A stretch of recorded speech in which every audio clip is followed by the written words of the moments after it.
colors of blue. Shoots up. Cover Your Assets continues with Craig Nestor, Todd Rooker, Jason Walgrave. CoverYourAssets21.com is the website 24/7. CoverYourAssets21.com. And we've got Scott Letourneau still here with us with Nevada Corporate Planners. And Craig Nestor, you know, we've been talking about loan modifications and then also getting some profit to get out of your situation. You scared me, though, in the first segment. You said that the bank does, too, want to take my house. One of the common myths that I deal with daily is the person that I'm speaking with believes that the lender himself is not in business to take your house back. This is not what they do. I want you to know that is a myth. If it's not true, then why foreclose at all? There's a reason why there's been 9 million foreclosures and loan modifications have less than a 5% success rate. We're not sitting here today talking about the 9 million loan mods and the 5% foreclosure rate.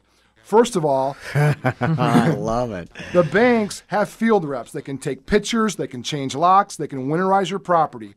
Now they have a full REO department.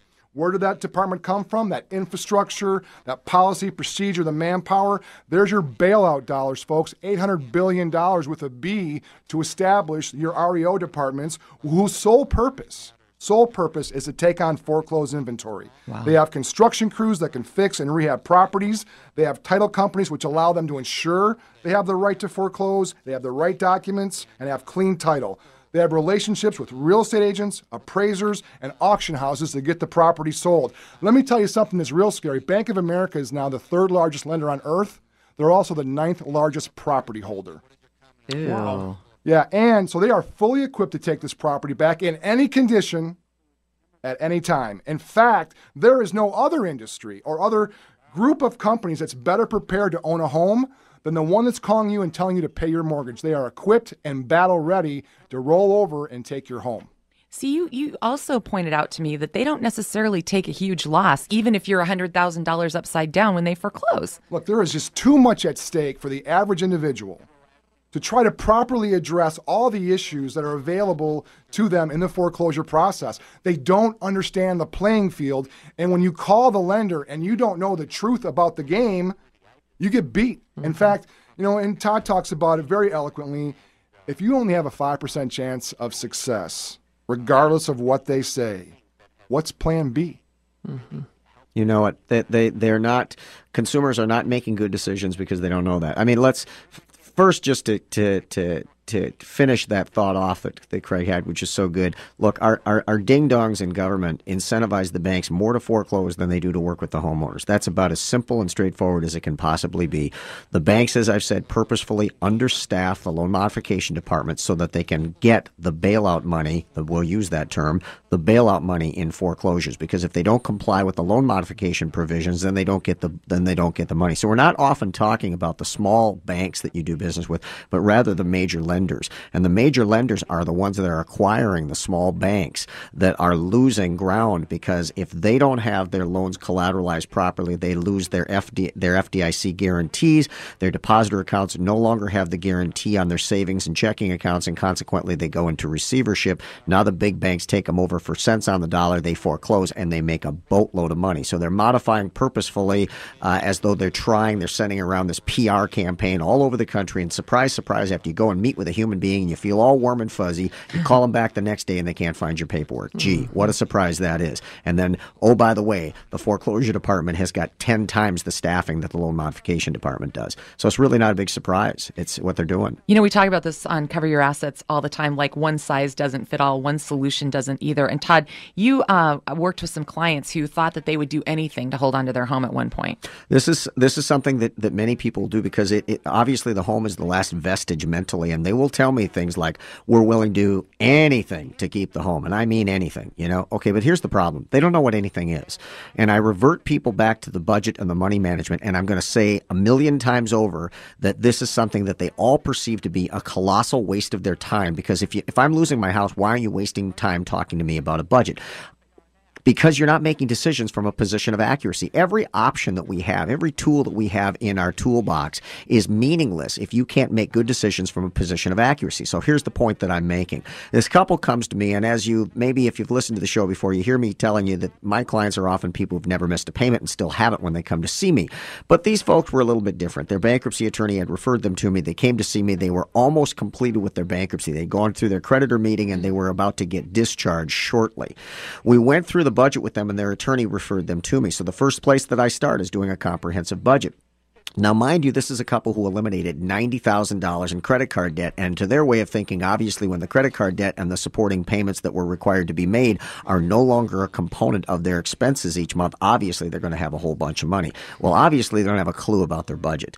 So they sit down with me, and we go through everything. And I mean everything, not like the natural gas and the electricity and the cell phone and the insurance, but rather Christmas, birthdays, anniversaries, hockey sticks, dance lessons, all the things that people will tell you that are the very things that make life worthwhile, they don't put in their own budgets. And when you put them in there, vehicle maintenance 1 full year in advance. Hey, your car's got 140,000 miles. Are you really surprised that the water pump went out, but you had nothing set aside for that type of vehicle maintenance? When you put all that in there, holy crap, now you understand, my God, no wonder we don't have any money. But people have never done this. And I'm talking about people who are very intelligent. Do you know that 1/3 of the people who pay me $2,500 to do a comprehensive budget are financial advisors? Okay, I have financial planners as clients coming out of my ears, and that isn't to insinuate in any way that they are not intelligent people. They manage assets. They don't manage day-by-day money. I help people do comprehensive money management day by day. So I go through this with this couple, and remember, they've discharged all their debt. They've got a second mortgage. That second mortgage is $100,000. Their first mortgage is $200,000. Well, the bankruptcy attorney did not position them properly to do this because a bankruptcy attorney can be disbarred if they teach you how to avoid paying creditors. It's the wrong person to talk to about doing this. They're going through this. They've discharged $90,000 in credit card debt. I go through the budget and everything included, and we get to the bottom of the page, and I realize, and so do they, with tears in their eyes, that there's no way in the world they're going to be able to keep this house. And I say, well, look, there are some things that we could do. We could go back to your attorney prior to discharge, and we could potentially strip out that second mortgage included in your bankruptcy. You wouldn't have the second mortgage any longer, and we go through a whole lot of conversation about that. But even after we do that, we're still upside down $700 per month. And I look up at the screen, and I show them where that money is being spent. And remember, the very things that make life worthwhile. Now, before they came in to see me, they told me that they were willing to do anything to keep their home. I sent them back home to balance the budget, to look at everything clearly, all things being considered. They called me back at the end of the weekend and said, you know what, we thought we wanted to keep the house. But now that we realize that we're going to have to give up virtually everything else in our lives to keep the house, now we realize that even with the loan modification, even without the credit card debt, we can't afford the house, and we don't want to give up the other things to keep the house. I think we need to short sale the house. Without a comprehensive budget, you cannot make that decision properly. But see how difficult it is for people to find someone who knows enough about foreclosure and being in these troubled spots to really give you a tactical, strategic plan and put you on the best course of action that actually fits what your end game is. It's like what Todd says, if we don't know where we're going to end up, we don't know what's best right now. Well, and you know, here's the funny thing. Somebody says they got to short sale their house. As I say, I will say to them, well, look, you know, even if you short sale your house, you're still going to have your $90,000 in credit card debt. Are you sure you want to do that? Because, look, if we could go all the way to the wall, file bankruptcy, discharge your second mortgage, you'd only have one first mortgage. We could modify the first mortgage, possibly. And we could also, and remember, as Craig said, you always got to have a backup plan. You don't build strategies around things that have 50-50 probabilities. You have to have contingency A, B, and C. But even if you do that, then you no longer have the credit card debt. You no longer have the second mortgage. Well, oh, wow, can you do that? Well, listen, before we even say that, even if you do all of those things, are you going to be solvent, or are you still going to be upside down, and you still need to walk away and do a short sale? Without the budget, you can't make those decisions. Lowering your payments is only valuable to the extent that you can make the payments when it's over and can build financial reserves, because remember, you're not going to have credit anymore when this is over. See, it's really interesting. You just said something. And Todd, you are able to give really good, unbiased advice because you don't have any skin in the game. You just talked about the bankruptcy attorney possibly getting disbarred if they show them people how to, not, pay debt. But you can sit there and farm people out to the various specialties. Craig, you have a little bit of that in yours. You can help people without, being the person that says do a short sale and you're not a real estate agent. Absolutely. So it's a really interesting thing. But we do have a short sale agent and an investor specialist here, Jason Walgrave, and we love him. Tell us what your shout out this week is. You know what? We love that people are out there listening that appreciate the tactics and listen to our show. Want to shout out Dr. Derek Veneman of Veneman Dental Care. So while you're sitting there getting your teeth drilled, listening to Todd Rucker's not that bad of an experience from what I hear.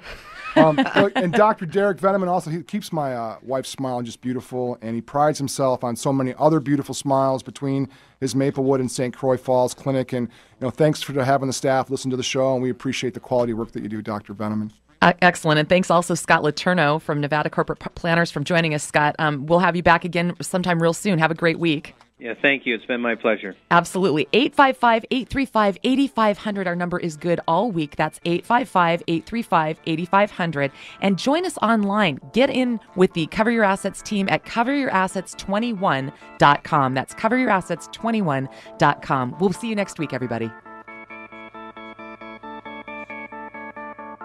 AM 1280, The Patriot.